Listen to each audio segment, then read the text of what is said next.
Qual é o verdadeiro motivo da sua adoração? Por que você tem adorado a Deus? Por que você tem louvado a Ele?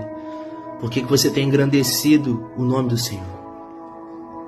Sabe, aqui em Mateus capítulo 8, a gente vai ler uma história de um leproso, um homem que se aproximou de Deus e antes de pedir qualquer coisa, antes de requerer algo, ele adorou o Senhor. E é muito interessante nesse texto, porque um leproso naquela época, ele era um homem totalmente excluído da sociedade. A lepra, por ser uma doença que é de fácil contaminação, e naquela época não tinha cura para essa doença. Então as pessoas que pegavam essa doença, eles eram totalmente excluídos. Eles tinham uma cidade, um lugar que eles tinham que ficar totalmente isolados de todos. A família abandonava, os amigos deixavam para lá. E esse homem vivia nesse contexto. E ele se achega perto de Jesus, ele escuta aquelas histórias, ele ouve dizer sobre que Jesus era o Messias e que ele estava curando e libertando e transformando e trazendo boas novas para as pessoas. E ele se achega naquele lugar e antes de mais nada, antes de pedir, requerer algo sobre sua vida, aquele leproso adora o Senhor. É muito interessante que ele chega adorando ao Senhor, mas sem expectativa alguma. Ou seja, a adoração dele não estava embasada naquilo que Deus poderia fazer, naquilo que Jesus estava prestes a fazer sobre a vida dele. Hoje eu e você, nós precisamos analisar sobre a nossa vida e a nossa adoração. Será que nós estamos nos achegando perto de Deus querendo algo em troca? Ou simplesmente queremos adorá-lo pelo que Ele é? Essa é a primeira verdade que eu encontro nesse texto. É que a adoração desse leproso não estava dependente do poder de Deus, mas sim sobre quem realmente Ele é. A segunda coisa que eu aprendo nesse texto é que Deus, Jesus, é digno de ser adorado pelo que Ele é. Mas nós também podemos pedir a Deus as coisas. Faz parte do Evangelho pedir. Nós precisamos entender que Deus, Ele nos deu tudo na cruz do Calvário. A morte dele não foi em vão. Ele nos deu a salvação. E Ele ainda assim nos dá a provisão aqui enquanto estamos aqui.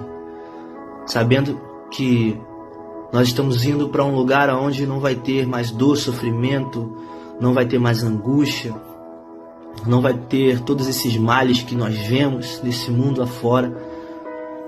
Nós sabemos que já somos muito abençoados por termos Cristo e a sua salvação. Mas também não podemos apagar a parte de que Deus, Ele provê sobre nossa vida em cada detalhe enquanto estamos aqui. Nós não estamos abandonados. Deus, Ele cuida de nós em cada detalhe.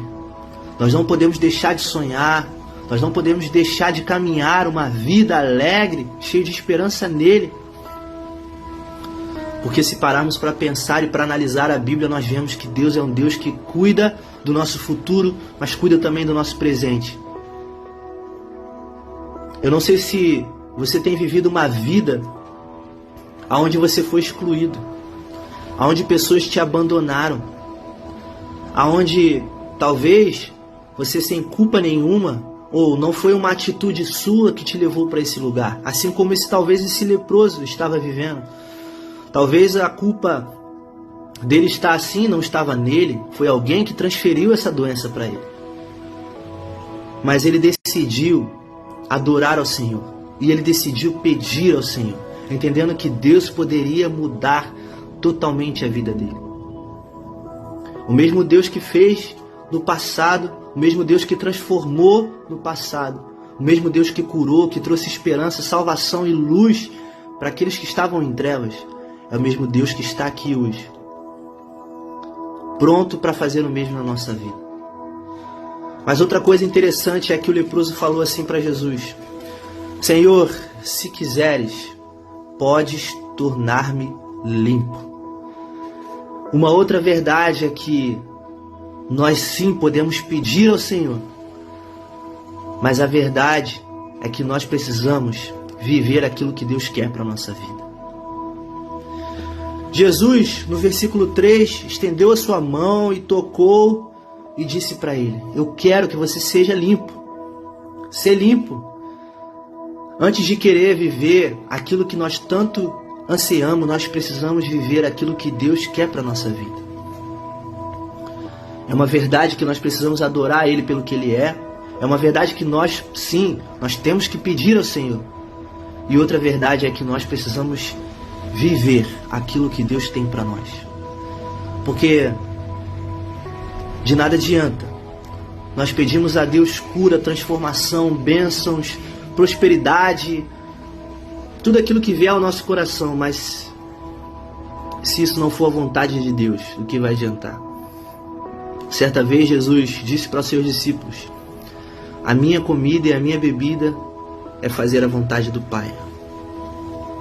Porque a única coisa que vai saciar o nosso ser é obedecer aquilo que Deus tem para nós. Não é sobre posição, não é sobre sucesso, não é sobre relevância, não é sobre aceitação das pessoas, mas é sobre a aceitação do céu. Aquele leproso, ele foi curado, ele teve a sua vida transformada, mas ele já mostrou, acima de tudo, que ele queria fazer a vontade do Pai. Deus não nos deve nada.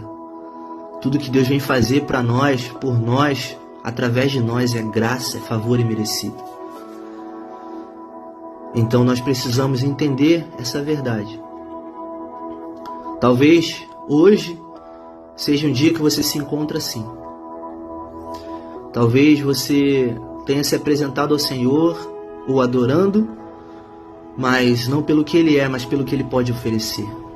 Usando dessa adoração, desse louvor, desse empenho que você tem como uma forma de barganha para ganhar aquilo que Deus pode fazer. Talvez também você esteja adorando, mas não esteja pedindo ao Senhor aquilo que Ele pode fazer por você.